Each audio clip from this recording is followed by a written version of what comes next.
కాకినాడ జిల్లా ఏలేశ్వరం మండలం చిన్నింపేట గ్రామంలో గల ఇంటర్ స్నాక్ కాజీ ఇండియా ప్రైవేట్ లిమిటెడ్ జీడిపికల పరిశ్రమలో అక్రమ తొలగింపులు ఆపాలని కోరుతూ సిఐటియు ఆధ్వర్యంలో ఉద్యోగులు ఆందోళనకు దిగారు. కాకినాడ జిల్లా కేంద్రమైన కాకినాడలో జిల్లా కలెక్టరేట్ ఎదుట సిఐటియు ప్రతిపాడు మండలం కమిటీ ఆధ్వర్యంలో ఉద్యోగులు నిరసన కార్యక్రమం చేపట్టారు.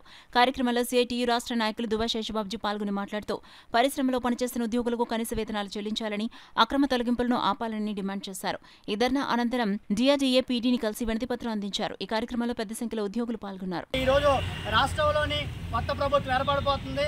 మరి ఏ అధికారులు పట్టించుకోరని చెప్పేసి ఈరోజు యాజమాన్యం అనుకుందో మరి ఏంటో తెలియదు. కానీ మరి కార్మిక అధికారులు కూడా మరి స్పందన లేదు. 10 రోజులు పైబడి ఈరోజు అధికారులు చెప్పాము.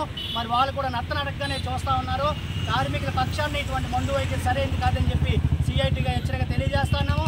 తక్షణమే యాజమాన్యం తొలగించిన వారిని తక్షణమే తీసుకునే విధంగా కలెక్టర్ గారు జోక్యం చేసుకుని లేబర్ డీసీఎల్ గారు కేసీఎల్ గారు తక్షణమే కూడా తీసుకొని వీరందరికీ న్యాయం చేయాలి. ఈ న్యాయం జరిగే వరకు ఈ ఆందోళన కొనసాగిస్తాం. కంపెనీ ముందు ఆందోళన మరింత తీవ్రతరం చేయబోతున్నాం రేపు నుంచి అని చెప్పేసి హెచ్చరిక తెలియజేస్తూ